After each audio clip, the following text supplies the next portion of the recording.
Hey, gang, welcome back to another week of Ranching Reboot. This episode, like all other episodes, has been sponsored by our generous patrons over on patreon.com/Red Hills Rancher. And this week, we've got two new patrons I want to announce. Jordan and Ryan, thank you so much for your support.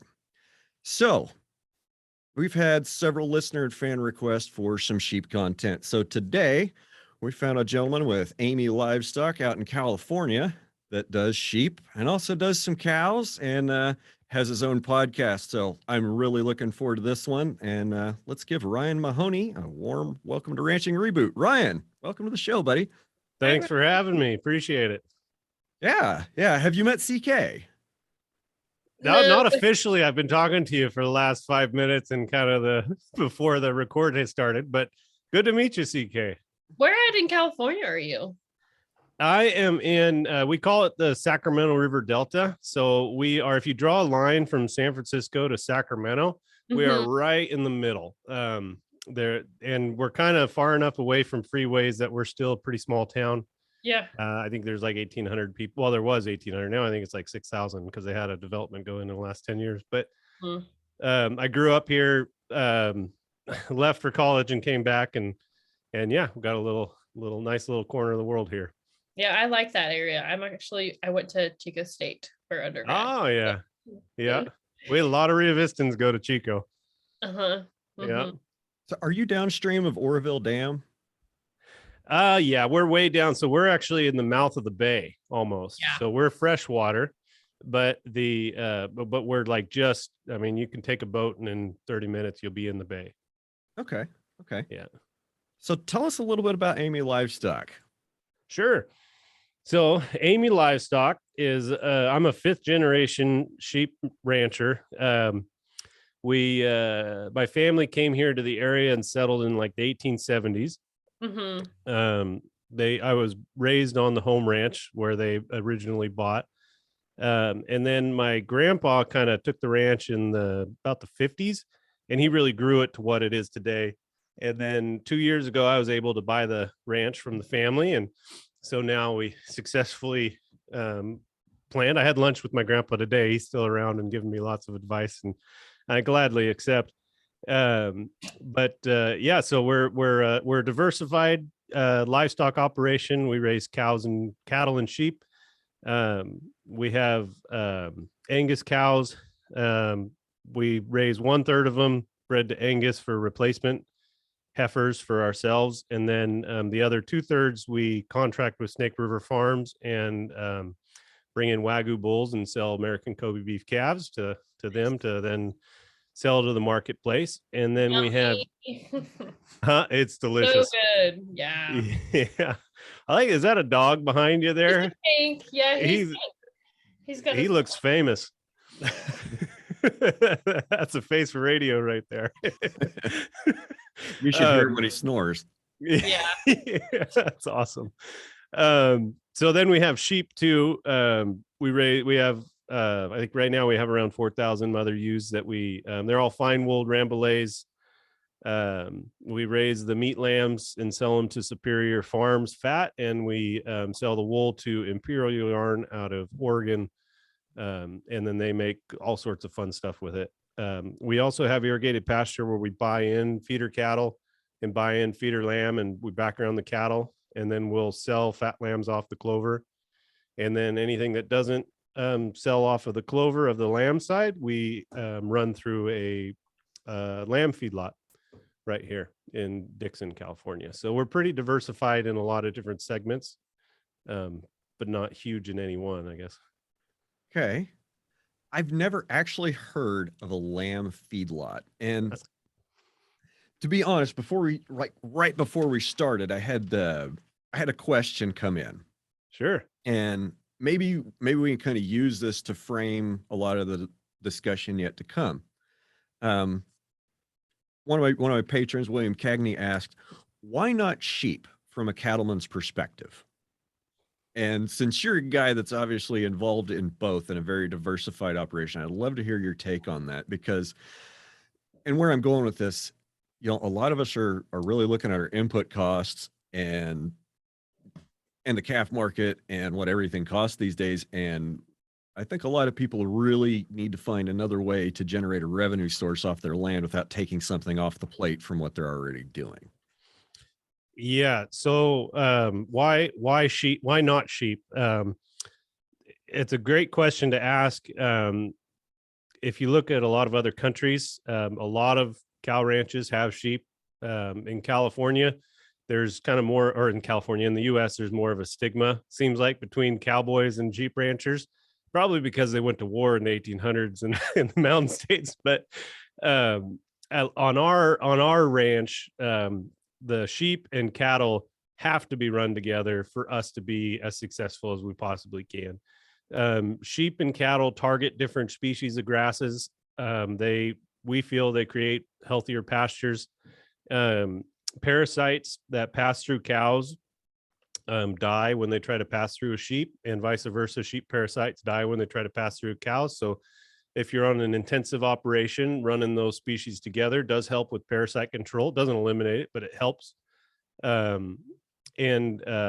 Just I don't know. I heard one time that if you run like one sheep underneath a cow, oftentimes they can run year round and you won't even notice they're there as far as what they're taking food stuff wise. Now, if you're supplementing them, 7 months out of the year, then you'll probably have to supplement that sheep too. So it won't be so free, but on a pure grass year round deal, that sheep really does benefit that operation. And then the markets they're related, but they're unrelated. So in the cattle market's been kind of flat. I think there's a lot of opportunity in the cattle market right now. I think we've been primed up to get a run for the last 3 or 4 years, it seems like. So I keep thinking it's coming. But 2 years ago when COVID hit, we had a collapse of the sheep market, and then just an absolute record run. And we're still just we're kind of correcting off of that record run, but it's really nice to have both species and kind of hedge those markets against each other. So it's been really beneficial for us sheeponomically or ranchonomically to have both species. Sheeponomically. Yeah. That's a good one. You got to put that one on a t-shirt. I titled our last podcast episode that it just is on top of my head. Well, good segue to mention your podcast, and we can circle back around to that one later. So, what's your podcast about? Yeah, sorry, I didn't mean to shameless plug there, but yeah. So me and Dan Macon started a podcast called Sheep Stuff You Should Know a couple years back, and we since record also with Dr. Roselle Bush, and who's a veterinarian out of Davis, and we just talk about sheep, all things sheep, and we just kind of sit down and have conversations. So, yeah. Okay. Do you talk about sheep too much, and you want to talk about your cows today? Oh, for sure. Yeah, for sure. No, yeah. I mean, sheep are such an incredible species. They're very complementary to any kind of beef ranch. They bring a lot to the table. They diversify your markets. They help your animal husbandry skills, I feel, quite a bit, because they kind of display their illnesses slightly differently. You have to anticipate things differently, and it's made me a better cow man by running sheep. You're not the first person that I've heard say that. Yeah, I think it's fairly true. What you said about like how they show sickness. I was having a conversation, I can't remember with who, about sheep, and maybe it was a podcast I heard, but it was the sheep are more, they can better hide their illness. They try to hide it, right? From a predator perspective. And yeah, the reason people are saying that sheep are just looking for a place to die is because they're not very good stockmen, or they're not a good enough stockman to see that animal's been sick for 2, 3, 4 days. Yeah, that's a big part of it. The other part of that is kind of the contrary, to complement the beef side. Cows are so resilient. They're able to you can have a cow that's lived 15 years, and then you do a necropsy on her and you find the 47 things that she's been living with for the last 5, and you're shocked that she lived so long. But sheep have a very high pain tolerance, and so they very much, especially if there's any sort of stress. So like you bring them into the corrals to work them, in our area, we have a lot of soil moisture during the winter months, and so we get a lot of foot rot. And you'll go and you'll drive slowly through a field, and you'll see all these sheep with foot rot limping a little bit.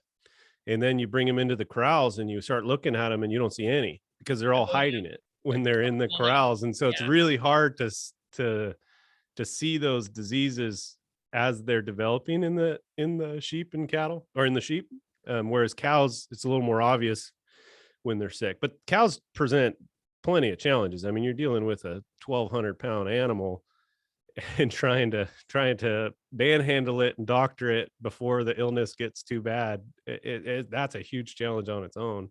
Sheep, you can train dogs to help take them down. You can get to them a little easier and handle them a little easier.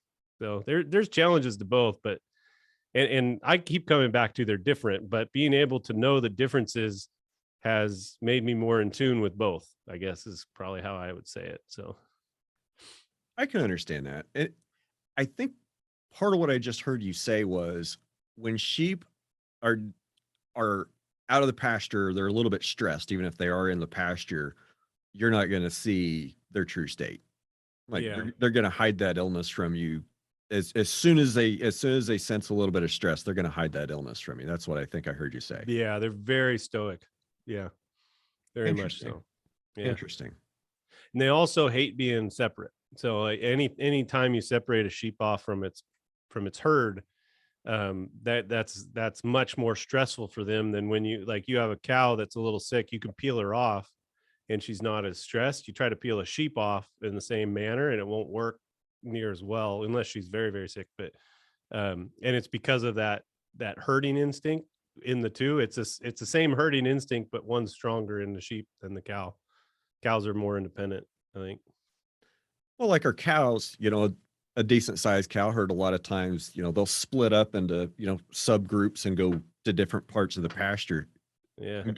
I'm sensing sheep don't do that they stick in one. No, not really. They kind of stay together for the most part. I've actually heard that goats are the biggest clicky-ish type animal. They actually create little groups of like 6 to 10, and that's what they stay with. They kid together, they graze together, like they're all synced up in these little tiny cliques, which is fascinating to me. I'm not a big fan. I don't run goats. I had goats at one time, and I'm glad I don't have them right now. But I learned that the other day. I thought it was fascinating. Yeah, I thought you were going to say they're fiercely independent, and that's why they get into everything. Well, that's a whole nother issue. But no, they're very clicky. So it's like, 5 to 6 of them get into everything. So, yeah. It's interesting. Cows are kind of like in between those two extremes. Okay. So, you said you had fine wooled Rambouillet. Yeah. So that implies that every once in a while that they're peeled. Yep. So what's that process like, and what do you do with the wool? So peeled, so what does that mean? Sheared. Sheared? Okay. Do you guys call it peeled? Oh, that's interesting. Oh, you can call it all sorts of things, but yeah, peeling them. Yeah. Peeling an orange. Yeah, you're getting that fleece off. So we shear once a year. That's what our sheep require. We shear around April 1st. So we literally just finished it 2 weeks ago. We hire in a crew of sheep shearers, and the sheep shearing crews go around the state or nation, depending on what kind of crew they are, and shear sheep for a living. We pay them $5.30 a head this year, which is very expensive. When I started 15 years ago, it was like $3, but how many can they do in an hour? I'm gonna do quick math. They do around 100 a day on our sheep. It depends on the size of the sheep and how much like one of the things that slow them down is leg wool. So the more wool down the legs and into the face, the slower it takes them to shear. The less wool on the legs and the less wool on the face, the easier it is you're just shearing the kind of the center part of the sheep. And so like a really clean sheep where they probably, some of your really good shears can do 200 to 300 in a day. But most of our guys, they do around 100 of our kind of sheep, and we have a really big frame sheep. So are you Our ewe is about 190 pounds, 180 to 90 pounds. So she's a pretty big sheep. And she has about 9.5 pounds of clean fleece wool. So she produces about, 11 to 12 pounds of total wool, but you have to take out the stuff that has manure on the back. The bellies come out because when they're laying down, it mats the wool on the belly, and that has to get cleaned in a different process. The wool on the top of the head and the shoulders get kind of skirted out, just because of the way it grows. It's the same wool, but it just presents itself a little differently, so it has to go through a different process. And then the clean fleece wool, that's the stuff on the sides and the back, for the most part. Our wool is about 4 inches long. After a year's worth of growth, they measure the diameter of the wool, and ours is about a 21.5 micron. 22 and up micron, when you put it against your skin in a garment, is itchy. Under 22, it's not itchy. And so your really fine, fancy wooled suits are going to be like 18, 19 micron wool. Do they have it on the tags? So if I look for that, will I see that? Some places advertise it, but it's so if you shear, like we shear, if 4,000 ewes that we shear, our average micron is 21.5, but within that clip of wool, you have 19 micron to 24 micron. Right? Yeah, you have a bell curve. And so to be able to say like this is definitely 21 micron wool is kind of, it gets into that marketing gray area, and there's plenty of marketing. So you can definitely find like 19 micron and under wool for different things, but a lot of them won't put it on the tag. But if you start getting to know different wool companies, some do better than others at having consistent quality wool. And when you get into your really high-end suits, they're going to be nice. So I mean, you're going to spend $400 or $500 on a suit. It better be nice, or else you're going to not be in business. So. Yeah, I feel like the uniforms that I had in the Navy were about 35, maybe 36 microns. So there's a thing called the Brady Amendment, which requires stuff for the U.S. military, if it can be, to be bought and sourced in the U.S. So a lot of the U.S. wool clip goes to the military. And so, yeah, you got a lot of good American wool in that, and it's probably sitting around at 22, 23 microns, especially your coats and jackets. Yeah. So. The pea coat sometimes almost seemed a little bit softer than the navy blue pants, but yeah, that makes sense. Yeah, it's pretty crazy. The wool industry has gone through a lot of challenges and changes over the last 20, 30 years. There used to be a ton of manufacturing up mostly in the Northwest or Northeast. But then in the 90s, when stuff was getting outsourced and China was growing, all that production went overseas. And you had a couple of really fantastic companies, Chargeurs down in South Carolina and Boldman's down in Texas. They're pretty much the two cleaning plants that are left in the U.S. And so all of the wool kind of has to go through there. And a majority of the wool gets exported now. And so it's really it's just gone through this crazy change. But then in the last couple of years, it seems like there's a resurgence of demand for locally sourced wool and U.S. sourced wool. A lot of it is, you look at the marketing campaigns for your polyester, like your Nike undershirts and stuff, and it all says natural, we need moisture wicking and doesn't smell, and this is a breathable fabric. But wool is naturally breathable, naturally doesn't smell, naturally more moisture wicking.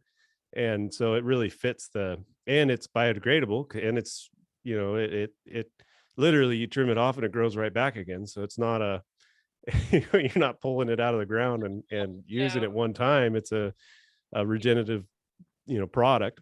And so it really fits a lot of the marketing plans and consumer demands of a lot of people nowadays. And so that's kind of exciting. That kind of led us to start marketing our wool through Imperial Yarn up out of Oregon, because that's what they're based on, is a climate beneficial wool from places that don't have negative carbon footprints. And actually, it's a U.S. processed wool, and so it's sourced locally, and you can trace it back to where ranch it came from and stuff like that. And so it's really been kind of fun to watch. We've been doing that for 4 years now, 5 years almost, and it's been pretty successful. I'm glad you brought that up, because I was going to ask, what happened to the wool after it left the farm? You said, so it's got to go from your place to the 2 cleaning plants, and then it goes like right back to where you're at, just up the road to Imperial. Oh, it's even crazier than that. So it goes from our sheep, the shear takes it off, it goes into a bale, and then we put the bale in our barn. Then we take that bale and we put it on a truck and we ship it down to a warehouse in Bakersfield. They do the core tests, so they have to sample every bale to see what the wool is, and then they test that wool in a lab in New Zealand in order to tell you your diameter, your strength, your color, all those kind of things. Then from there, it goes on a rail car and ships over to South Carolina. It gets cleaned in South Carolina. Then from South Carolina in top form, then it goes to the spinner to be made into yarn in Kentucky or wherever it is. And then once it's made into yarn, then the yarn has to get dyed. And so then once it gets dyed, then it has to be woven into a fabric, and the fabric has to be based on where it's going to sell into. So then and there's different weavers and different styles of weaving, depending on whether you're making a blanket or a hat or socks or what. And then from the weaver, then you have to go to a tailor to actually make it into whatever it's going to be. Then you have to also have designers design what the end product's going to be. And it's so complicated, that supply chain, before it actually ends up sitting in a JC Penney's, or I guess nothing sits in an Amazon warehouse. Right. Yeah. I was trying to keep count. That's like a 7-step process. Oh yeah. And I think I'm leaving stuff out too. It's really amazing how complicated that textile industry is, what it takes to actually make a sweater. And it's the same for cotton and a lot of stuff. Wool's a little more, because it's kind of a unique fabric, or it's not a unique fabric, unique fiber, but it's really incredible, the steps in between. I would agree with you that cotton is probably pretty similar post-harvest. Yeah. But pre-harvest, I think cotton is a little easier, overshadowed by wool as far as an input cost and an efficiency standpoint. Yeah.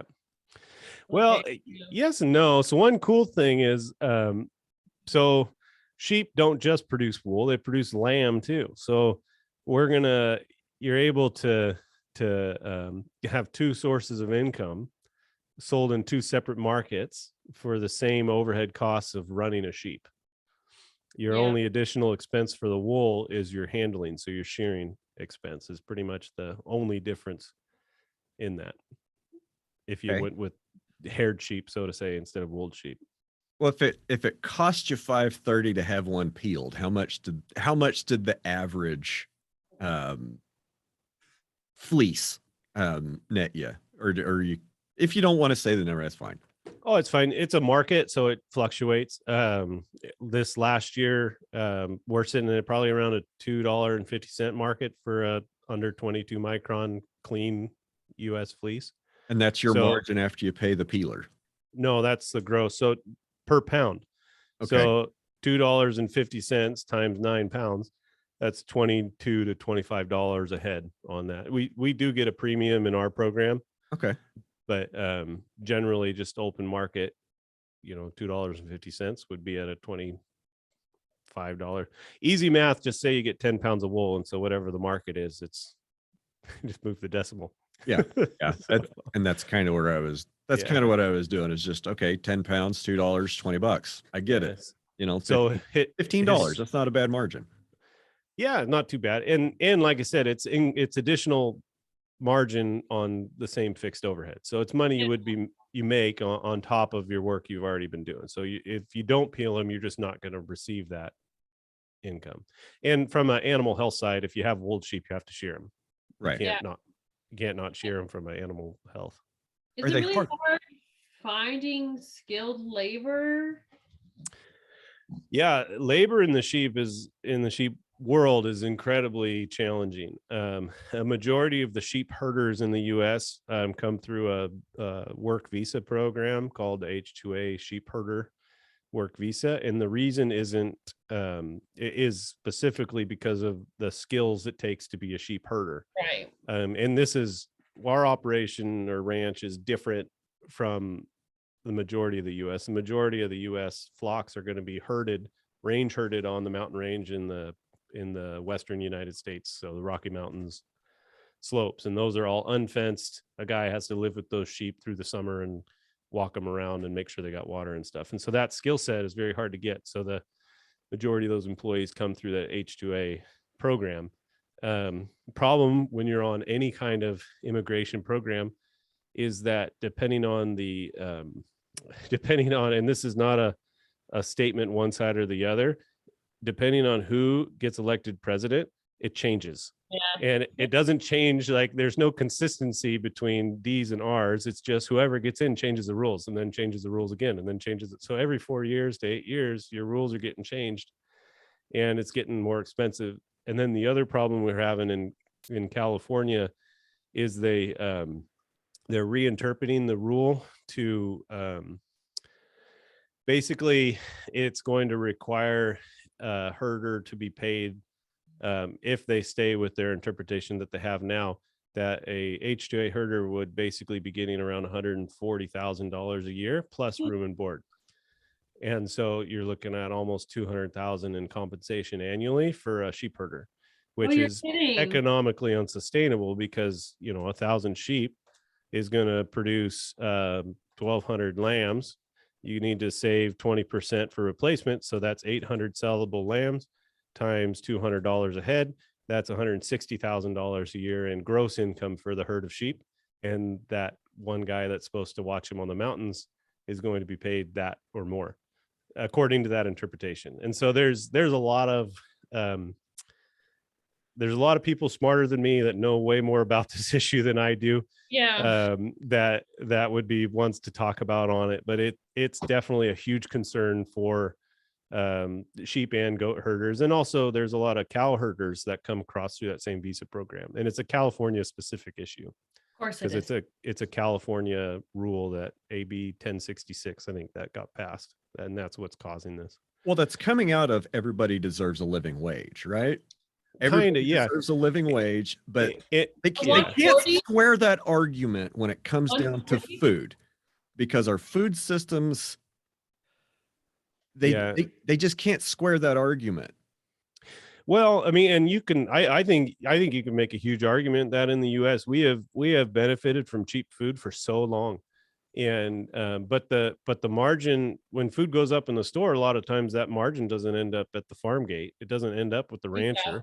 Exactly. I mean, look at the beef price. That's the greatest example of that over the last 2 years. And the margin gets taken up in other spots. It gets assumed in, that when you sell a wholesale product or a commodity product, you don't have the leverage to set price as well as service industry or different layers in between. And so it's a huge challenge. And I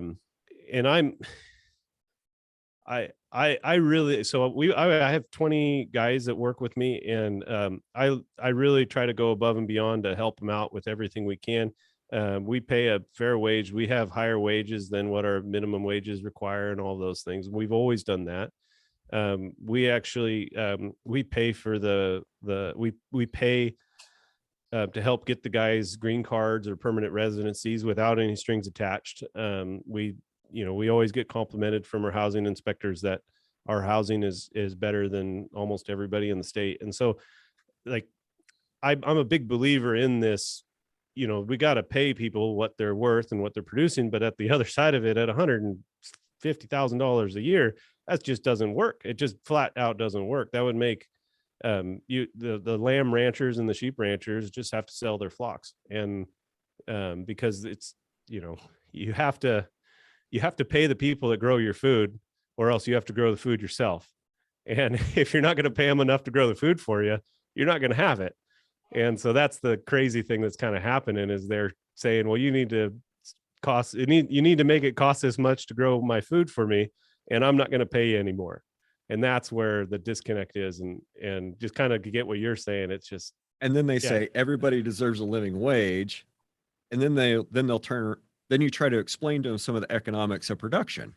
Yeah. And then they turn around and say, well, if your business can't afford to pay your people right, why are you in business? Yeah. As they're sitting there, Well, and the consequence of getting that equation wrong is we run out of food. Like that's a question. Like as it just says, is like to take this from the societal standpoint, we can't get food production wrong in the US. We can't get that question wrong. If we get it wrong, we go hungry. Like you can't afford to be wrong on that one. You got to pay your ranchers what they say they need to get, and if they don't produce the food, it's just not in the store, or you're dependent on another country's food coming in here. I mean, we're so blessed in the US with such a phenomenal ability to produce, protein and fiber to the world, and we're able to export every year because of it. But man, we got to get that right, and we got to, I don't know. I think it's really important. So I agree 100%. yeah. But I don't think that we're anywhere close to having it right. I think we're moving in the opposite direction. Well, this labor issue that I just brought up is 100% proof of that point. Yeah, it's a ridiculous request that makes no sense. And it's a request by somebody that thinks that they know better. That doesn't.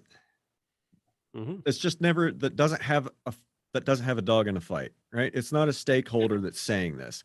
It's somebody outside saying you should do this without fully understanding what it is that you do.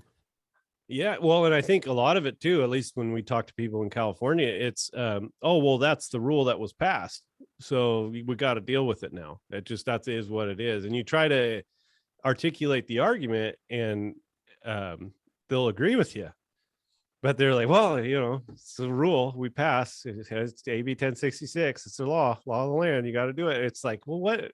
Come on, no. Well, there's a process to change it if you want to fight it, but for now you got to go along with it and let the process, the process work. And state and federal law are in conflict on some of these interpretations too. So as a producer, you're forced to, do you comply with the state law or the federal law? And the answer from everybody is, oh, we'll talk to your attorney and make a decision. Well, I'm trying to run sheep. I don't want to spend my days in an office with an attorney. So it's crazy. So yeah, you kind of uncovered the hot button issue in the sheep industry right now. This is the one everybody's talking about. What, labor?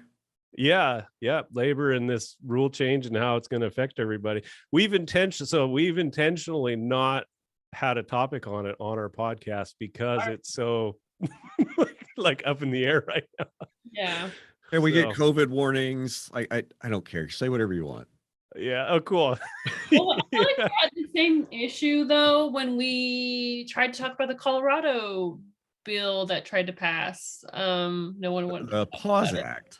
Yeah. No one wanted to talk about it. They're like, we got one in the California Ag Committee right now, which would ban. So first, I got to go back. So the Biden administration, because of the antitrust issues with the beef industry, I think they committed like $1 billion to fund starting new packing houses and new feed yards to help small businesses, kind of to create some competition in that arena. California has a law in the Ag Committee right now that would ban any new or expansions on all feedlots and slaughterhouses in the state of California. So while the federal government is trying to subsidize competition, states saying no. Like, it's crazy. So why do they want to ban new feedlots and new packing plants in California? You know what? So I was born and raised in California. I lived here. I went to school in Oregon for a year and then Rome for 4 or 5 months. And then I ended up coming to California. So I'm a Californian through and through. And we have crazy politics. And if you spend your time trying to figure out why do they want to do this, man, you just go crazy. And so when you get like that, see, we're blessed with just this incredible weather. So when you get really frustrated, you just go outside, soak up some sunshine, do some wakeboarding on the river, do some spearfishing in the ocean, go hang out with your sheep on the hills, and it's all kind of okay. But that's how we're able to put up with it. But no, it's I don't want to speculate as to the why. I mean, there's a lot of push to to stop animal, protein consumption in the US as Oh. far as meat production. I mean, I think it's kind of crazy. And all their arguments are totally flawed. Like, yeah, I don't it's even like animal getting cruelty. It's Yeah. animal cruelty. We need to stop this. We can just eat plant protein. Okay, where are we going to grow all that? So Where are we going to get the fertilizer to grow all that? I heard a talk from Dr. Frank Mitlerner out of Davis. He's a greenhouse gas expert, and he said that he likes to quiz the vegans in his classes, and he says, all right, so what do you eat? You eat all plants, right? You eat all plants. Yeah. All right. Well, what do they do how do they fertilize those plants? Well, they use compost or something like that. Oh, where does the manure from that come from? Oh, darn it comes from animal production. So no matter what you try to do, you still are dependent on animal food production because you got to have it. So they get rid of animal food production. You got no manure waste. So you got no more compostable manure fertilizer to grow the plants that we need to live on. Yep. So I came up with a very simple statement that can defeat almost any vegan argument and just totally shut them down. Say, shake the hand that feeds you. yeah. Okay. If you're buying all of your vegan food at the grocery store, I mean, you have no idea what that crap is. It's just labeled vegan and you want to buy it because it makes you feel good. If you really want to be a vegan and you're really committed to that lifestyle, try growing your own food. Try growing enough of your own vegetables that you can feed yourself 365 days. Yeah. Or go to a farmer that does. Then you will have my respect. Until then, all the vegans of the world can piss off. Yeah. I agree. I mean, it's amazing. It's that 365-day conundrum is what gets them, because people forget winter is winter, and it's hard to, hard to have food in winter. You got to figure out a way to have it. Avocados don't grow in New York in February. No. Last time I checked, they don't. Yeah, they don't even grow in Rio Vista. What does grow there? Well, in my home garden, tomatoes and stone fruit and stuff like that does great. Cherries are good. We're right in the California Delta, and the Delta is just incredibly diverse in what it produces. You can drive 10 miles from my house and you'll see everything from cherry orchards to alfalfa fields to wheat fields to pear trees to almond trees. You'll see blueberry patches, different strawberry. There's an incredible strawberry patch right next to Rio Vista across the river. And then our Montezuma Hills, it's mostly cereal grains in the dry ground, non-irrigated ground, and then the sheep and cattle. And then up in Dixon's one of the top canned tomato producing regions.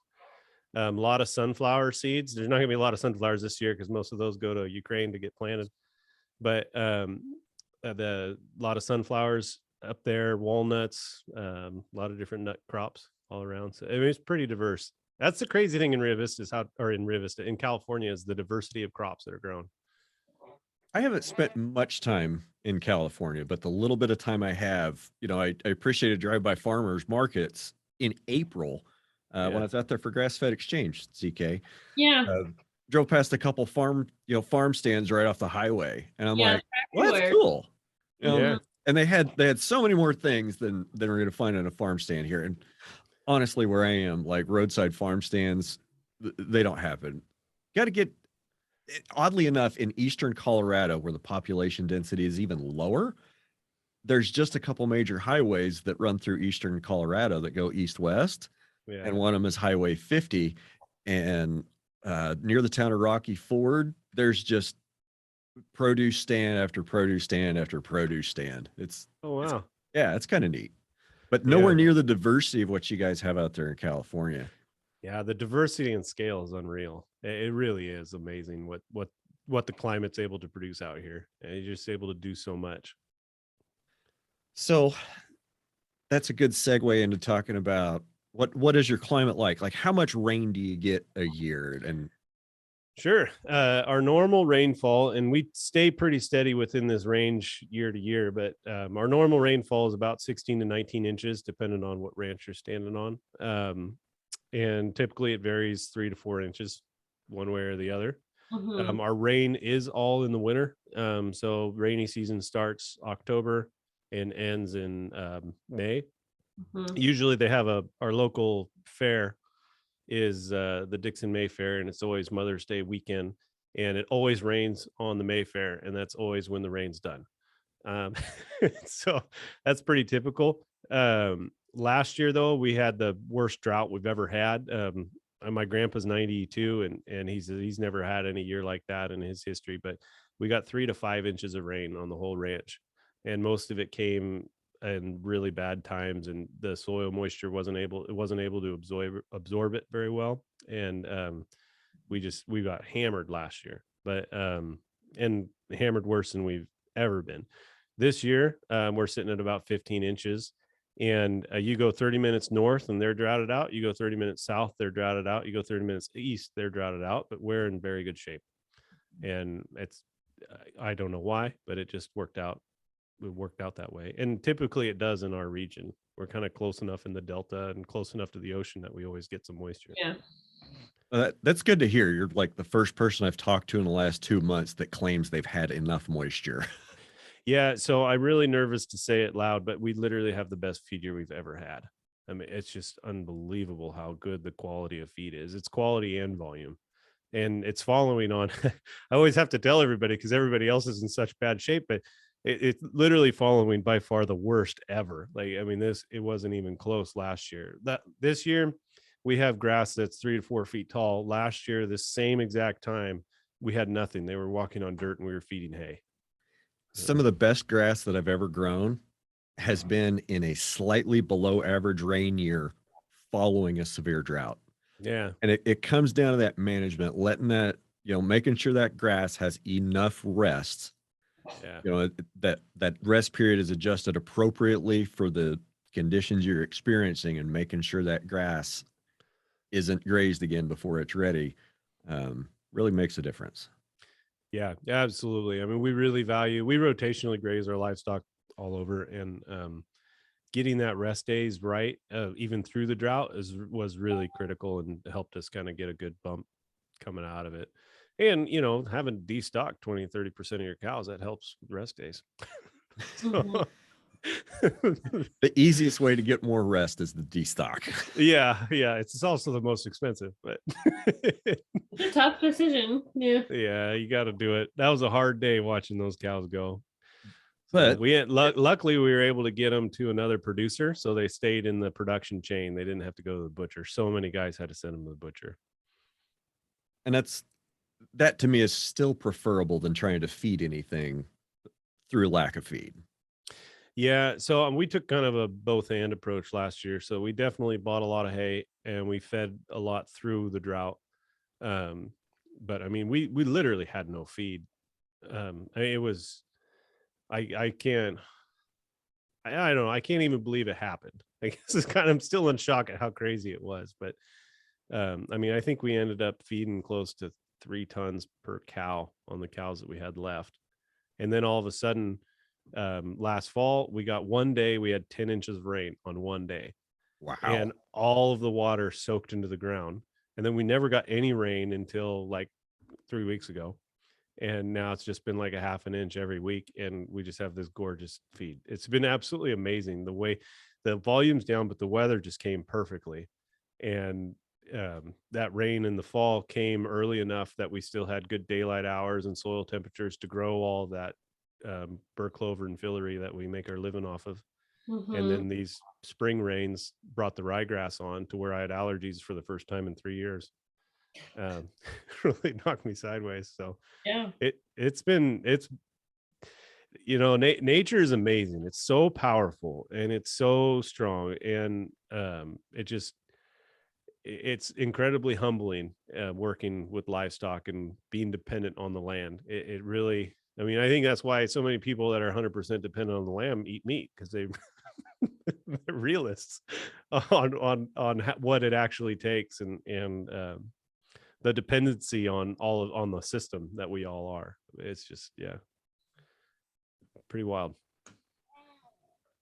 Yeah, it's a very fragile system, and there's some cracks showing. And You mentioned Yeah. earlier, your marketing channels for your cattle. Are you concerned at all or moving towards trying to direct market anything, or is that any part of what you got going on? Yeah, so we don't do any direct marketing. We have friends that do, we have neighbors that do. I think you had Lauren Ponch on. We sell some heifers to him every year. Yep. We also sell him some lambs that are all grass fed all through our system. And I mean, he's one of those direct marketing success stories. California has the market for it. But we've always we feel we're grass managers first. And so our first job, we're managing pastures and we're using the livestock to harvest that feed rather than a diesel engine. Yep. On board with that 100%. And so we're really focused on that. And we see a lot of value in being able to load a truck of animals and sell them and have them off. We feel that's a very efficient way to produce beef and let somebody else finish the beef as they need to. On the lamb side, we do it ourselves. We finish our own lambs, and like I said, we finish it both on grass and we have our feedlot. It's about it's anywhere from 20 to 40% of the lambs go to town off of grass. But that's one thing about sheep, at least, and with seasonality of grasses and things, you have only so many will finish in an appropriate range, and then you have to when they're ready, you either have to ship them or you have to freeze them, or after you sell them, and that's very expensive and inefficient. And then you have an end that's never going to really finish unless you get a lot of age on them, which is also very expensive. And in lamb, once they get over 12 months, they're no longer lamb. They have to be sold as mutton or yearlings. And so you have that time thing. And so that's why we utilize that feedlot. We don't long feed anything. So longest days on feed in our feedlot will be 90 days max. And we're trying to just feed to finish, not feed to grow. Right. But can I ask what kind of ration you're feeding? Like, I'm dying. Yeah, it's I'm not going to basic. judge you if you're feeding a bunch of corn. I promise. Oh, it is corn. I have no shame. I told you everything's on. Happy to talk about it all. So it's a corn ration, and alfalfa, a trace mineral pellet, and molasses. It's basically all it is. Pretty simple. Yep. And it's 15 days to inverse from 75% alfalfa hay to 75% corn in 15 days is our transition period. And then it's 45 days of corn, and usually you get yield grade 2 to 3 on those lambs that won't finish on the grass. How does that compare to the ones that do finish on grass? Product wise, I would say there's very little difference because the marbling, intermuscular marbling, and all that stuff. Financially, is way cheaper to finish off of grass.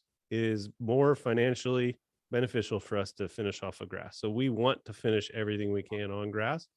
And a lot of times people look at profits as a bad word, but if you really look at the economics of farming, to provide, that actually encourages you to do best practices. Oftentimes those best practices and profitability are linked together.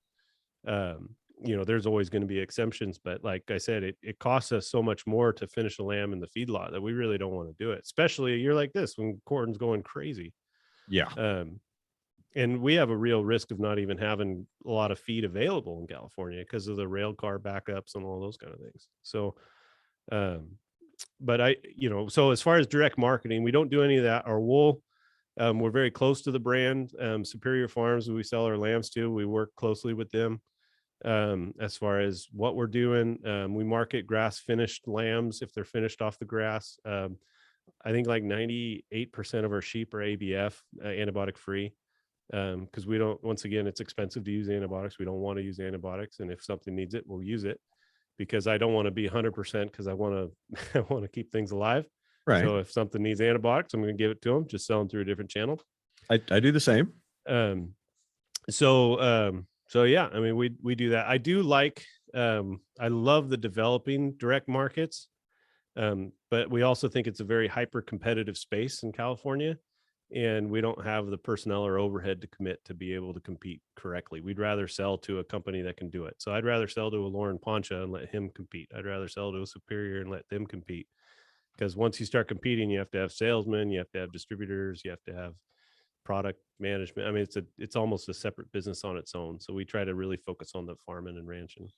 Well, and at the volume that you're at, it probably doesn't make a whole lot of sense. No, the most expensive thing we can do is sell 20 head a day every day. It's a lot easier to, like I said, send the trucks. So yeah, for sure, to move the volume, but that doesn't mean it won't change. So yeah, you're speaking of rail car backup. That reminded me, I saw an article just a few days ago that Union Pacific was saying that there were some delays up to 60 days on their network. Oh, it's horrible. So yeah, it's really bad, really, really bad right now. And so California uses 100% of its corn harvest in the first quarter after harvest. Okay. And so that means that 75% of the year, all of the corn used in California gets railed in.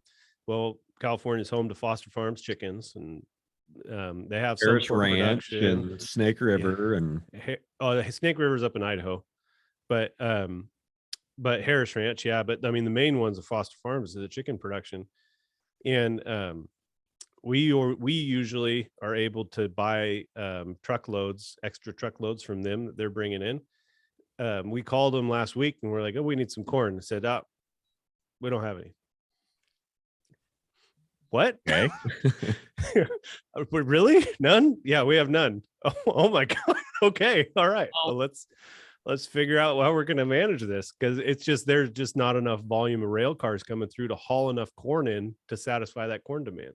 Competition for those car spaces is just through the roof for all sorts of other commodities because of the 60-day backup. So you can order it and get it in 90 days, 120 days. But if you need something now, thankfully we have storage and we're in good shape. But still, it was a shock. I've never had that happen in my life. Yeah. Oh, so yeah, before we jumped on the podcast, you were saying that you and your friends started yours right after COVID. It took CK a year to talk me into starting this one after COVID hit. I was a little bit slow. But I've been trying to warn people, even since the very beginning, to plan ahead. Yeah. Plan ahead. These supply chain troubles that we've been seeing are going to continue. So, the things you're going to need for production in the next 6-12 months, start worrying about that now rather than, when you normally would, which is 30 days before you needed it. Yeah. Yeah. So, when I need something in a pickle, I call the best farmers in the area, and almost all of them have it on hand because they'll plan ahead. That's what makes them good. Mm-hmm. Yeah, that's so true. Even everything from, scheduling your vet checks out ahead of time, scheduling your brand inspections before the day the brand inspection needs to happen. And then, to the larger extent, have your, plan your budget a year ahead, have a 5-year general budget that, have ideas on where you're going, in the future, but like really that planning. So much of my job when I started was, working sheep. It was in the field, in getting my hands dirty every single day. So much of my job now is planning what's happening next month, what's happening next year. And when you're making those decisions the day things are happening, that's when we're drowning. And the better you can do at planning ahead, putting your orders in ahead, making sure you have just dewormers, making sure you have your dewormers a month before you need to put them in the animals. Those kind of things, 100% agree with that. And that probably separates the better operators from the poor ones more than anything, is that planning ahead. It takes capital, but it's important. Well, and to get the capital, you do some more planning. Exactly. 100%. Yeah. It all goes together. So, yeah. So let's talk a little bit about your cows. Sure. Love my girls. So you said you had your primary Black Angus, but you also crossed in some Wagyu.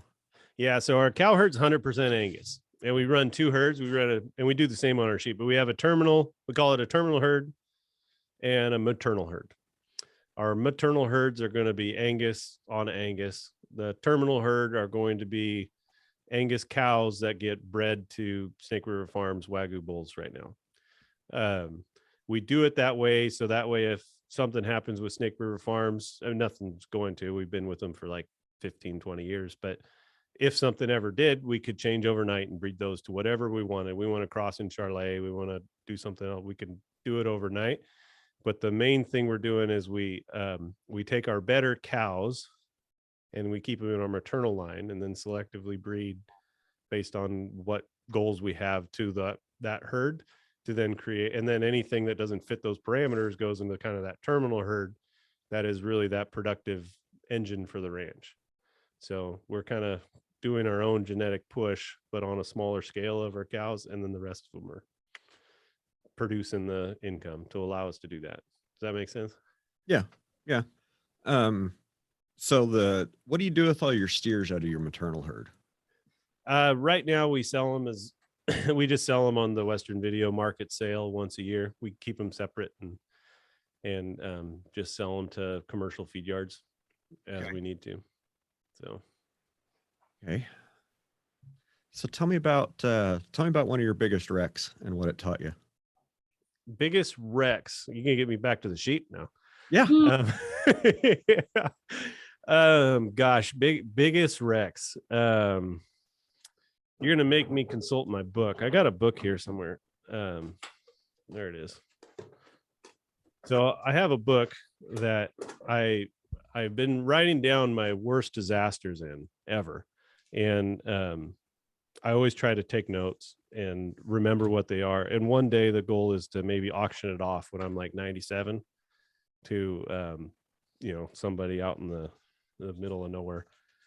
But probably one of the biggest wrecks we ever had is there's a few here, but I think probably one was we bought in some lambs a couple years back, and we had them. They started to break with coccidiosis symptoms, and so we assumed it was coccidiosis. We started to treat for coccidiosis. We did everything we could. We gave thiamine to the sick ones. We fed alfalfa hay. We put Corid in the water. Everything we could. We had the vet out multiple times, and then over a course of about it was probably 2 weeks by the time we took and we also UC Davis is like 20 minutes away, so oh nice. We're really big on getting necropsies and lab tests on stuff, and we work very closely with their veterinarian. And all of these book of recs have taught me that you really need a great relationship with a veterinarian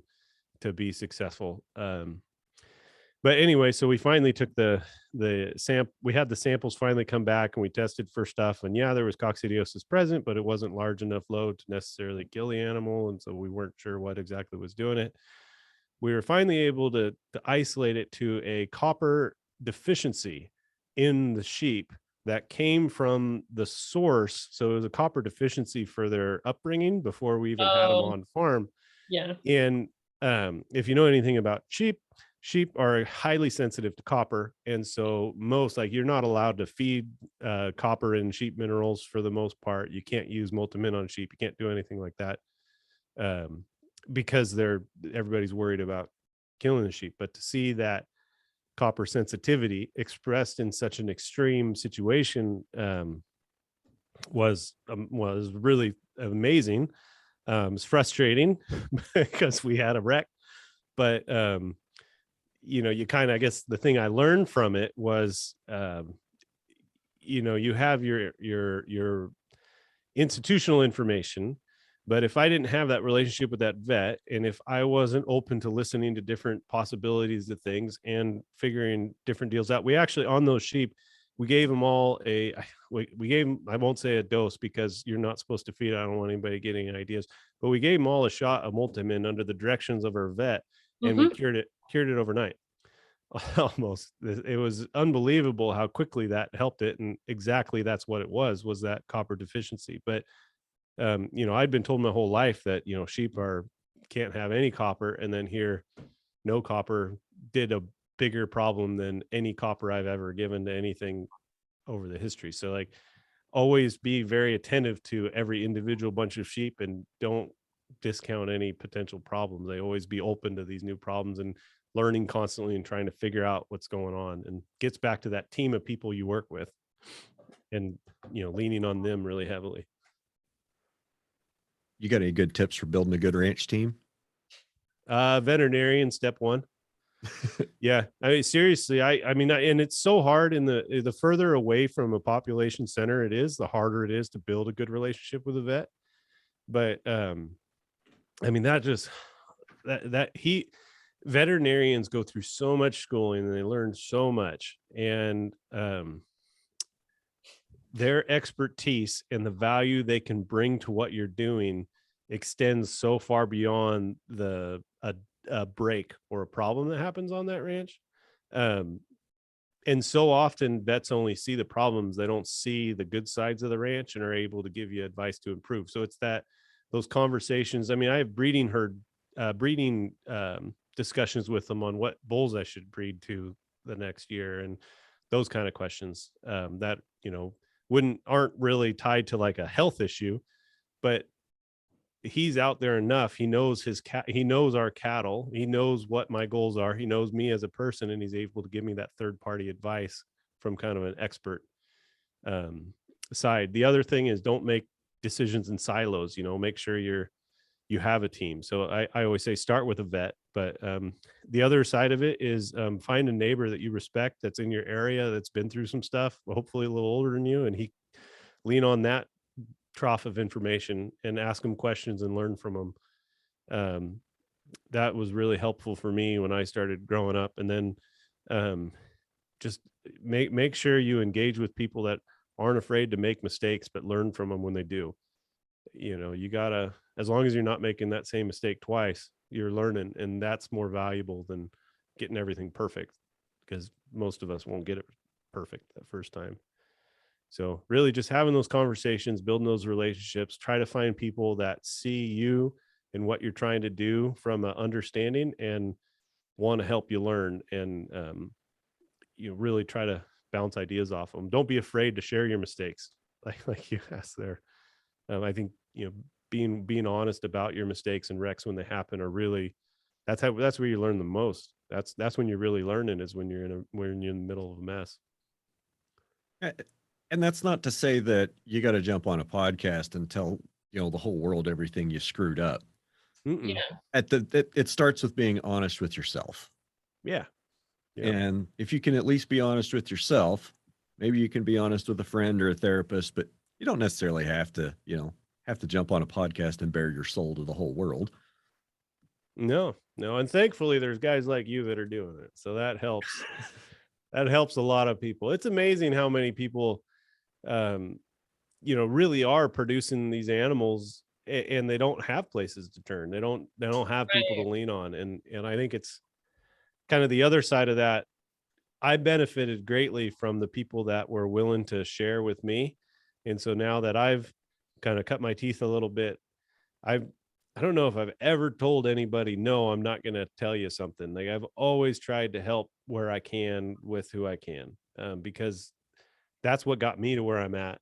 And if I can help someone else beat me and do even better than me and teach me something, I want that relationship. That's how a healthy production system works, is by everybody pushing each other to be better, not trying to keep others down. You got to work, you know, whatever you call it, you got to work with everybody.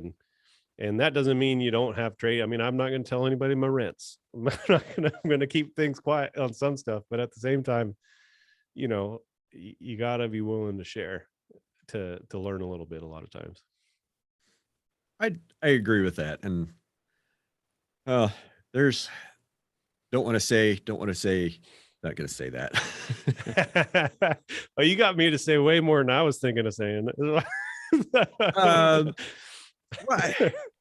No, I was just going to say something about, you know, never mind.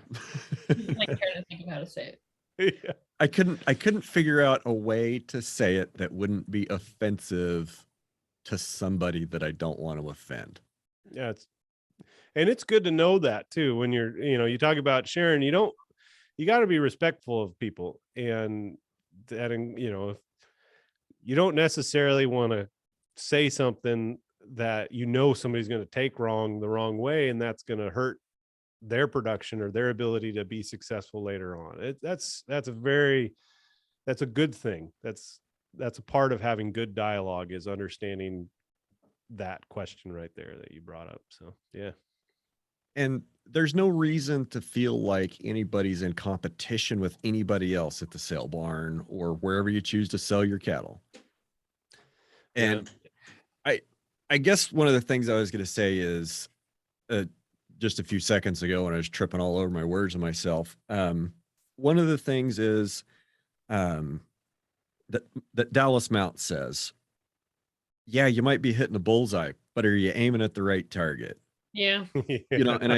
And that's real, like, kind of relevant. Like, the guys at the coffee shop here in the Midwest, topic of conversation in about 60, 70 days is going to be, how's your wheat doing?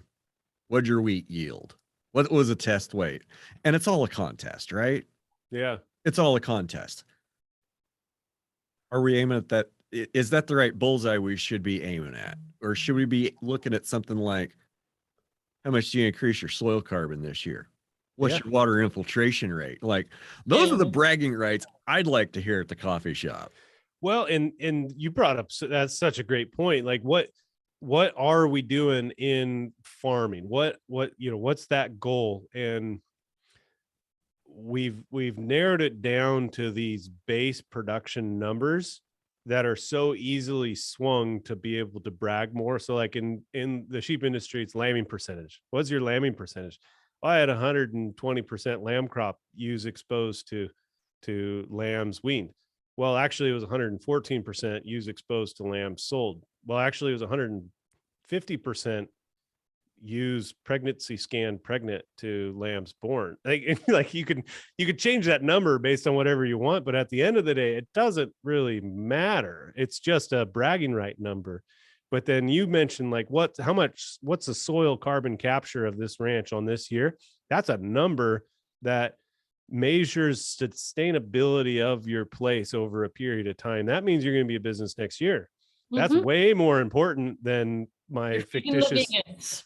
Yeah, that's like, it's really, and we have the tools to start measuring some of that stuff now that they didn't in the past, but kind of like those numbers that help you measure the sustainability of your ranch, the ability for you to be around for generations, those kind of numbers, those are the valuable ones. I mean, you can get a higher yield by dumping more in the ground. I get some commercial nitrogen out there, and I can go ahead and make that grass grow a little quicker. But is that going to help me next year? Is that going to make any money? No. Yeah. And just like with cows, you can feed condition and fertility into anything. Yeah. Well, and I can buy in twice the hay that I should, just so that way I can say I got 1,000 cows instead of the 872 that I should be having on the ranch. You can mess those numbers up a lot. So yeah, being able to measure those kind of things like soil carbon, how many pounds per acre did you produce on the grass that you grew only? Like those kind of numbers, those are valuable. That's where profitability and sustainability really reside. How many pounds of protein did you grow per acre? How many pounds of protein, wool and wool. Yeah. I'll admit I've got a really banging pair of wool socks that they're like my favorite socks ever. Yeah. Haven't seen them come around in laundry for a while, but yeah, wool socks. I'm on board. Yeah, they're pretty sweet. Yeah. But no, so I actually haven't mentioned. So one thing we did do as part of our wool marketing is we developed a carbon farm plan on our ranch. And so we actually measure that. And then we look at the different practices, and we're trying to increase that number every year. But that kind of stuff I think is really important. And I think if more ranches pursued it, they'd realize that it gets back to that economics being linked to profitability. that operating with these kind of ideas in mind actually leads to better economics on the ranch. Yep. It leads to, lower hay inputs, lower feed subsidy, feeding hay, feed less hay. But it really does help a lot of that stuff. And so paying attention to it's really important. So Yeah, like fed feed cost. It's one of the top 2 profit killers in ranching. yeah, hands down, absolutely. And it does. It's fed feed cost. It's the cost in the feed, and it's the cost in the time it takes to take that feed, Energy. and put it Right. in a bale, move it from the stack to the yard into the barn, and then from the barn onto a truck, then from the truck into the field, and then dumping it from the truck into that cow's mouth. Yeah, Yep. that's so I'm- expensive. So something, Ryan, that Brian and I talk about all the time is you really should start measuring production in energy units. What's the energy to do this whole process? Because people aren't Yeah. accounting for the labor or any like fuel costs usually. Like how many I- BTUs of fuel did I burn to move all that hay around? Energy unit, yeah. Mhm. That's a good point. So I went to lunch with my grandpa today, and he asked me if I was going to put up any hay this year. And I told him no. And the reason I told him no is because I didn't want to run tractors over all the ground and lay it down and then run them again and put them in a bale and then run the trucks to move the bales into the barn. I'd rather leave it in the field, let it rot. We'll lose a little bit into the soil, but it's going to make a healthier pasture and a cheaper operation because it's so darn expensive to put up right now. You can come back through and graze that matured grass crop at high densities, and what they don't eat, they're going to tromp into the ground. So Yeah, you're that's not exactly losing what we do. Yeah, you're giving it to the soil. You're not losing it. So yeah. No, not at all. I mean, it's utilized in different ways. So yeah. So we talk about sustainable, that word's come up, and there's I problems. try to avoid it because it's so cliche and got There's different problems with Yeah. What's sustainable? Well, I've been in business. We've been on the same ranch since the 1870s. That's pretty sustainable, right? Yeah. We almost but- like status quo. Yeah. Like, yeah.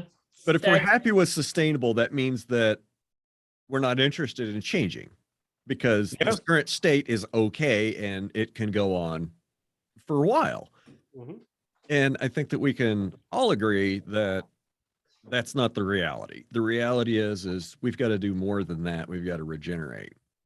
We've got to make things better. We've got to start taking steps, not just to sustain where we're at, but to make things better. Yeah, I'd say it a little differently. I agree with you 100%. I would probably say it more that, I mean, one of the mantras we have is we can always do better. We can always improve. And so, yes, I jokingly say, yeah, we're a sustainable ranch. We've been around for 150 years, pretty sustainable, but we're sustainable because we're always trying to be better. We're always trying to do it better. We're trying to figure out a way to make that healthier, the healthier soil to produce more feed, to be able to harvest through the animals in a better way. We're always trying to drive to that better solution. And yet that sustainable definitely implies like just keep it the same. And but you got to be driving to be better. And that's and better in the right ways. Like it gets back to that what's your wheat yield versus what's your what's your pounds produced per acre divided by the inputs, your energy input, Yeah. kind of thing. What's your carbon? What's your water infiltration? Yeah, we're going to come up with a pretty complicated algorithm that everybody can use in the country here by the end of this podcast. But I think that's really, really a key insight to successful agriculture over the long term, especially in the US, because it's been so easy for so long to mine the ground, but we're running out of elements to mine, and we need to start rebuilding it and figuring out a way to keep it around for a longer period of time. Because otherwise, two more generations, we're not going to have the soil carbon to grow enough grow enough corn to ship to California to feed my sheep. It's really, yeah.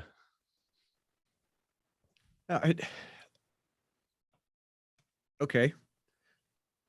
I was gonna say I was gonna go back down the whole corn road again, but we'll detour and No, so go down it if you want. well, how sustainable do you really think that is? That you have to import a very significant amount of the corn you need to feed your sheep, that you have to bring that across the Rocky Mountains.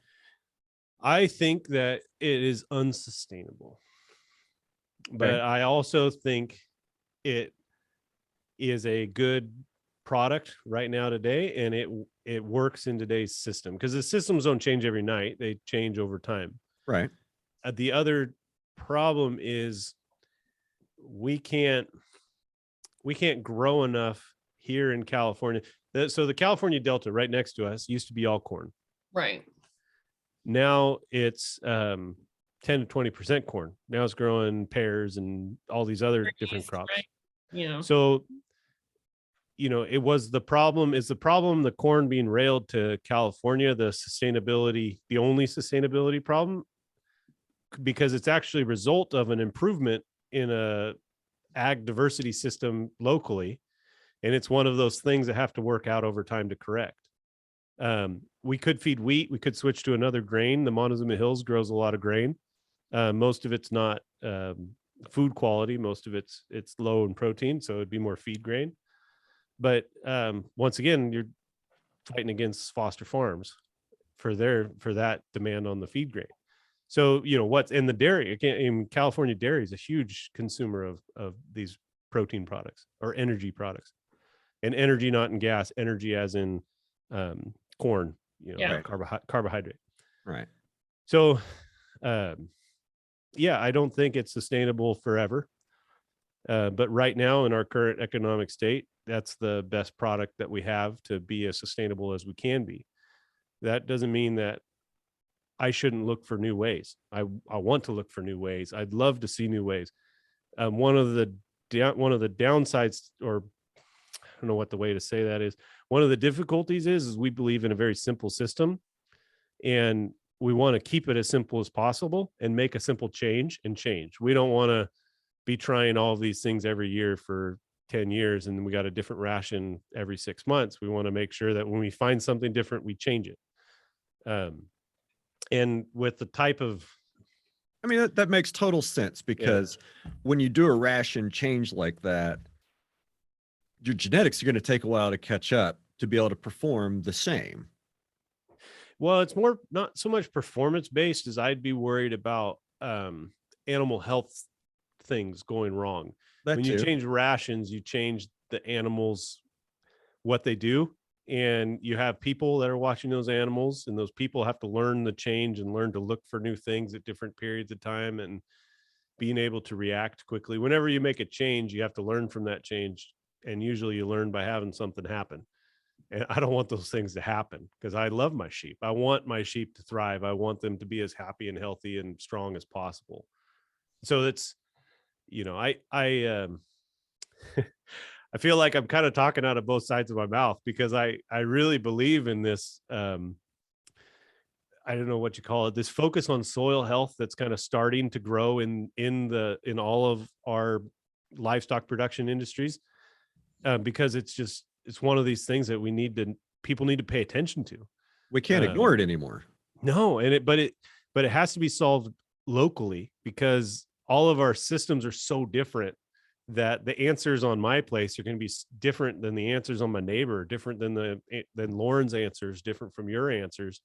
And we got to be sharing within each other, because we'll learn something, but at the same time, we all got to make these changes differently. And then you're dealing with these large industries, and large things change slow. And that's the biggest problem. And the crazy thing too, is you have these brands that are pushing for products that want to be sold under the labels that Like a regenerative or a soil health or an environmental label, a green one. Thank you. Yeah, they want to be under that. Outcome But based. then they cut corners and they cheat.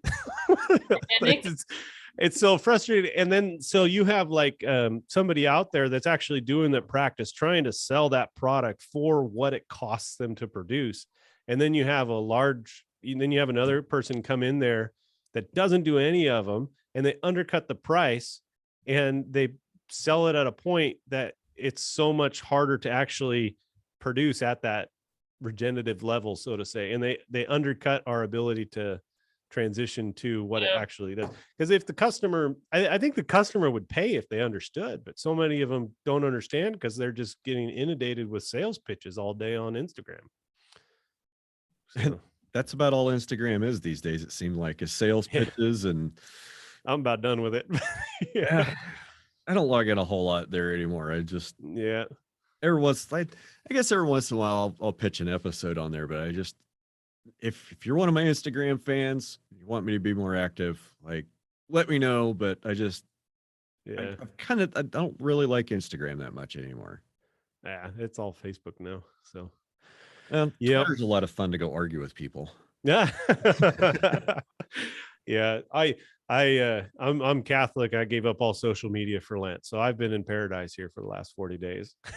It's been great. So, I'm not sure I have the strength or discipline to give it up. yeah. I just read a newspaper this morning. It was fantastic. They still have those? Yeah. Yeah. Heck yeah. A few of them, not many. So, Oh. I know we have a newspaper. My county, we still print a newspaper once a week. Home yeah. delivery. I get the That's Monday awesome. news, sometimes on Tuesday, Yeah. occasionally on Wednesday. Yeah.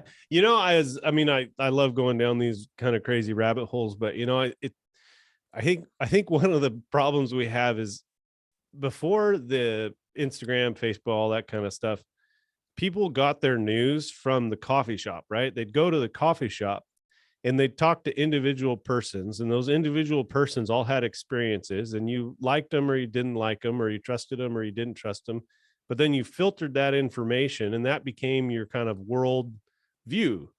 Well, now everybody pops up that screen and their worldview is just completely shaped by that scroll. And then they go and they talk to those same guys in the coffee shop and they don't even know who they are. And they talk right over each other, and they don't have conversations, and they're not digesting for themselves what's happening. They're just kind of regurgitating this thread that is just turn their mind to mush. It's pretty amazing the difference in the way information is sent through our country nowadays. The speed at which a concept can get to the vast amount of people that it can, that's what blows my mind now. Like just well, even like I talked a little bit about the marketing or branding and stuff, but if people could actually talk to farmers about regenerative agriculture and carbon soil and what that actually looks like on these different places, the more they're able to actually engage with the farmer, they're usually blown away by who they are. And it's not small farmers versus big farmers or anything like that. It's just, they're just people. And you have farmers that are doing a bad job and you have farmers that are doing a good job. And when like I try to get out there and try to tell somebody, so many people already have their mind made up before they even talk to a farmer. And so then they'll pretend like, well, you're not even a farmer, or you're a corporate, or you're too big, or you don't have.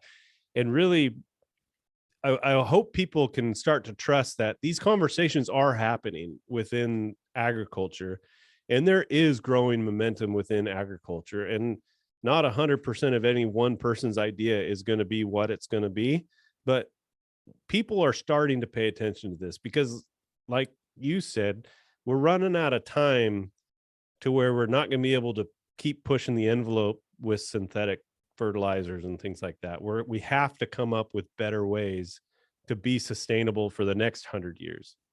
And so, I think, I hope people can start trusting that these conversations are happening, and they're not going to change overnight like everybody demands. They're going to change over decades because it takes time. I mean, I don't know, how long does it take to build an inch of soil, new soil? Isn't it like 150 years or something? We're never going to reach soil carbon saturation in our lifetime.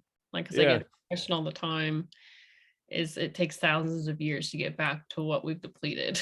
Yeah, and I don't think it's so much like actually rebuilding the soil. It's like we got to stop the bleeding. We got to stop the wind and the water erosion.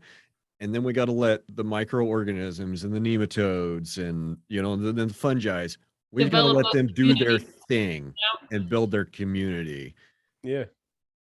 And it's not that we can't do it. It's just we lack the will on the large scale, I think. I think that there's a lot of temptation to sell a product rather than produce what is supposed to be produced. There's a lot of false narratives that get promoted that undercut our agriculture's ability to actually invest in that. You can't buy soil health in a box at Tractor Supply. No, you can't. Yeah, exactly. Yeah. Among other things you cannot buy there, you cannot buy a box of fire. You can buy a box that contains devices to generate fire, but you don't buy a box of fire. But yeah, you can't buy a box of soil health. And I feel like, because like the farther you go down the regenerative rabbit trail, you're looking at less input, growing everything you need on your farm. Well, who are the vendors you're going to be relying on? There's not many. Yeah. And those are the people that, if we're in any other industry, would be trying to sponsor this show. But, the people that have all the money are the ones promoting the use of antibiotics, the fertilizers, the pesticides, the herbicides, the neonicotinoids, the patented seeds. And the people telling us, hey, there's a better way, are the people not dependent on any of that. Yeah. Yeah. And it's hard to not pay attention to all of the advertising that you're getting. Yeah. It's hard to ignore the salesman, right? It's hard to ignore the fertilizer salesman, hard to ignore that constant drumbeat. I got a problem with artichoke thistle.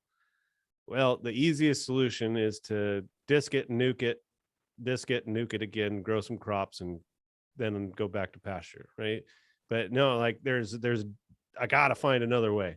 And it's hard to find that other way. And I might not be successful, but it's hard to ignore all of those calls and those temptations and that push. And because there's a lot of money behind it. I talked about there how economic sustainability is tied to longevity of the ranch. I really do believe that's true, but you have to make long-term decisions. If you try to make these short-term decisions, you end up really kind of hurting yourselves in the long run. And a lot of that gets down to getting long-term leases. That's trust over time with your relationships on people you're working with. It's there's so many layers to that. Mm-hmm. And that's kind of why it has to be locally solved. There's not going to be one thing that works for everybody. It's going to be a lot of different people doing a lot of creative things over time. And if you can have that long-term goal in mind and work towards it over time, you will be more sustainable and you will be more profitable. But it takes time and it's hard, because you break and change path halfway through. You'll say, oh, I didn't make any money and now I'm fine. Well, you're fine for a few years, but you really need to start focusing on your long-term goals. And it takes time from, a lot of these larger landholder agencies. They need to be willing to actually invest time in their tenants. Yeah. And put up the capital so that way tenants can actually put things in that are better for the rotation of livestock on their properties. That, there's so many of these big leases that they put all the fence repairs and water trough repairs and everything on the tenant. Well, that just encourages the tenant not to do anything. Just load it up with stalker cattle, burn it for 3 years, and then leave a desolate, barren place. Sounds and then the next familiar.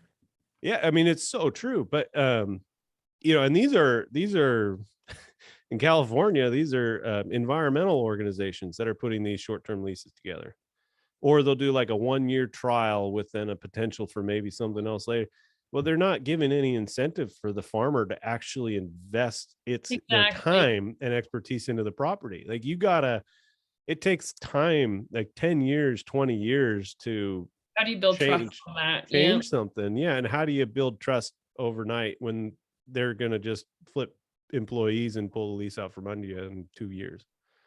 Just, yeah, it's a challenge. It's Yeah.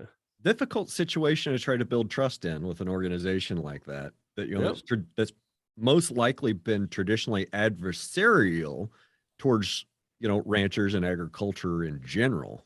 Yep. I can definitely see Yeah. that. Yeah. So you've been talking about your irrigation, Yep. and kind of at the beginning we mentioned Oroville Dam, and that whole situation, which I watched that whole situation with extreme interest because I'm kind of an engineering nerd, and that was just it was really incredible to see like how that all unfolded, how they fixed it, and now how they've analyzed it and understood how it all happened. Anyway, that's not where I want to go. Irrigation water, like how dependent are you on irrigation, and how has that been performing for you over the years, and are you worried that that might come to an end? There's a lot there. First, I got a buddy he works for an explosives company, and he was on the Oroville job, and he said there was places where it was less than an inch thick in that dam. I mean, it was so close to going. And I mean, that there's a couple million people that live underneath that thing, and there would have been a 40-50 foot wall of water going down on Marysville and some of these towns. Like, I still can't believe that held. And I mean, I truly think it was an act of God to keep it up there. But I got tuned in to that on the Blanco Lirio channel, which I'm probably sure you're familiar with that guy. He's from that area, and he made a lot of videos of the dam. Like, he was doing almost daily updates for a while. He's got an airplane he'd fly by and do aerial shots. Yeah, it's airline pilot. I mean, pretty sharp guy. Anyway, so I was tuned into that, like from the original, like when they discovered the original cracks and that primary spillway started to fail, and then when it started to go over the emergency spillway. That's about right when I started to tune in. I was like, oh, water over an emergency spillway. That's never good. Oh, tallest dam in the country. That's really bad. And I was sucked in after that. Oh man, it was unreal. So irrigation water, we have, yes, we are dependent on irrigation. We are dependent on irrigation because we're very seasonal in our grasslands in California. So like I said, the rain is in the winter. Our grass grows it grows in the fall when we get fall rains, stops growing in December, January, February, starts growing in March, and grows until about May, 1st of June, and then it dies out. In order for us to have high quality feed to deliver grass fat animals over the summertime, we need to have irrigated pasture in order to do it. So it's very important for us, and we're very dependent on it. All of our irrigation water comes from the Sacramento River Delta. We have different ranches in different water districts. So we have 2 water districts. All of it is pumped out of the river. All of the water districts are built off of a kind of a recycle recapture. So the top ranch uses the water, the drain goes in, and that drain water goes and feeds water to the next ranch and the next ranch and the next ranch. So it's a enclosed system, so to say, where the water gets pumped once and then gravity fed through all of the ranches until it goes to the river. We do have one ranch that is I think it's like a 1898 riparian right. Functions the same way, except we have a drain pump in the end of the drain that then pulls it back up and puts it back into the head ditch. So when we put that in, we were using about 6 acre feet per acre on that ranch of fresh water out of the river getting pumped into the ranch. When we put in that return system, we went down to where we only need to pump about 2.5 to 3 acre feet per acre. So we cut our water demand in half from the Delta. Water rights in California are incredibly complicated, challenging. They're always in court. They're always getting pushed back and forth. We have layered rights in all of our areas, and I can get into that if you want, but there's you could probably start a podcast on just taking apart California water rights. I don't know how long you have. And so most people would just turn it off because they're not in California. But it's really complicated, but there is a lot of water in California. So that's the thing, I guess, to start with. There's a lot of water in California. We have very good growing season. A combination of lots of water and growing season is why we have such diversity in our production over here. Yep. Yeah. So We're able to ship it around quite a bit. yeah. Oh, everything is flood irrigated. So Yeah. because we take our drains and recycle them and use them again, Okay. Mhm. everything is going to be flood irrigated and then brought back up. We also test the water going off the ranch to make sure we're not putting any pollutants in. Yeah. Awesome. Well, you about ready to get out of here? I don't know how long we've been going. This is quite a while. Little over an hour and a half. Oh, that's pretty solid. That went quick. Yeah. So, yeah. All right. So even though you're taking a social media break from Lent, it'll be, I don't know where my sheet went. It'll be a while before this one comes out. It's over tomorrow, right? Yeah, Saturday at 7:30. Time to party. So AM now, or PM? so now everybody knows when it was 7:30 recorded. p.m. Yeah. Oh, dang. Yeah. No, sundown on Saturday starts. Okay, that's what Easter. I was asking my husband about that. I was like, we're very bad. Yeah, that's all good. Yeah. But yeah, no, so I'll be back on social media and all that stuff. So By the Right. time it publishes, yeah. So other than your sheep stuff you should know podcast, where else you Yeah. want to send traffic to in my show notes?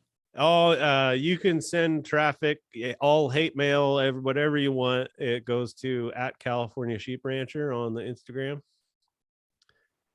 And yeah, I gotta say thank you for having me on. And one thing I've always believed in and I really appreciate is just having good conversations about issues and things. And so, if somebody has a question or doesn't like something I said, don't feel bad about asking me and thinking you're going to say it in a mean way. I'm happy to answer questions. I'm happy to have conversations, and I'm happy to be challenged on my thoughts, because I know I don't have everything right now, and I love learning. So Commitment to be a lifelong learner. I think that's why we're in regenerative ag, because we're still learning about things, and we haven't just decided that the crop consultant and the seed salesman know everything. Because we can always do it better. No matter where we're at, we can do it better. So, yep. For sure. Well, I think Right that's a on. great place to end. Ryan, thanks for joining us today. It's been absolutely awesome. Thank you. I really appreciate being on. This has been fun. Yep. All right, gang. Have a great week.